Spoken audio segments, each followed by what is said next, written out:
The king's son, who was made of gemstones. There was once a king who had no children.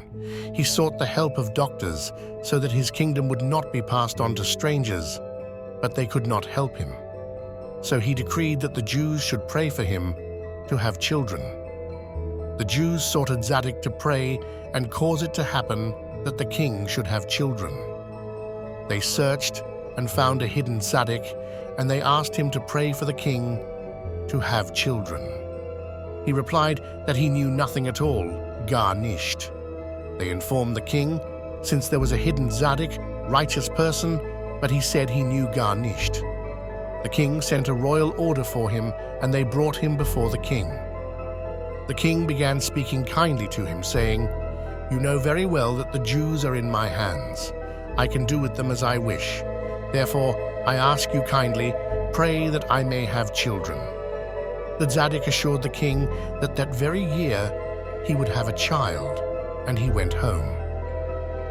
The queen bore a daughter, and this princess was extremely beautiful. When she was 4 years old, she knew all the wisdom and languages and could play musical instruments. Kings from all countries would travel to see her, and it was a great joy for the king. Later, the king greatly desired to have a son so that his kingdom would not go to a stranger. He again decreed that the Jews should pray for him to have a son. They searched for the first tzaddik, but could not find him, for he had already passed away. They continued searching and found another hidden tzaddik. They asked him to pray for the king to have a son, and he replied that he knew nothing. Again they informed the king, and the king spoke to the tzaddik as before, saying, "You know very well the Jews are in my hands," etc. The sage, this tzaddik, said to him, "But will you be able to do what I command?" The king said, "Yes." The sage said to him, "I need you to bring me all types of gemstones, because each gemstone has a different segula, ability, charm. And among the kings, there is a book that lists all the types of gemstones." The king said, "I will spend half my kingdom to have a son." And the king went and brought him all the types of gemstones. The sage took them and ground them, then took a goblet of wine and poured the gemstones into it. He gave half a cup of the wine to the king to drink, and the other half to the queen. He told them that they would have a son who would be completely made of gemstones, with all the seguloth of all the gemstones, and he went home. The queen gave birth to a son, and the king rejoiced greatly, but the son born was not made of gemstones. When the son was 4 years old, he was extremely handsome, very wise in all the wisdoms, and knew all the languages. Kings traveled to see him. Now the princess saw that she was no longer as important, and she became jealous of him. The only consolation for her was that the tzaddik had said he would be completely made of gemstones. Well, at least he was not made of gemstones. One day, the prince was carving wood and nicked his finger. The princess ran to bandage his finger and saw a gemstone there.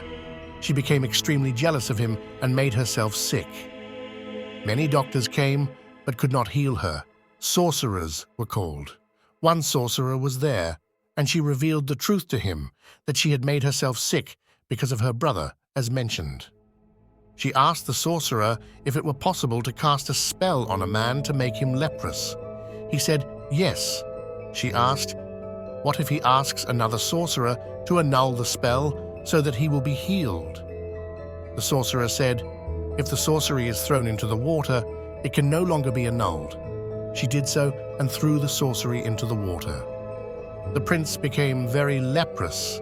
He had leprosy on his nose, his face, and the rest of his body.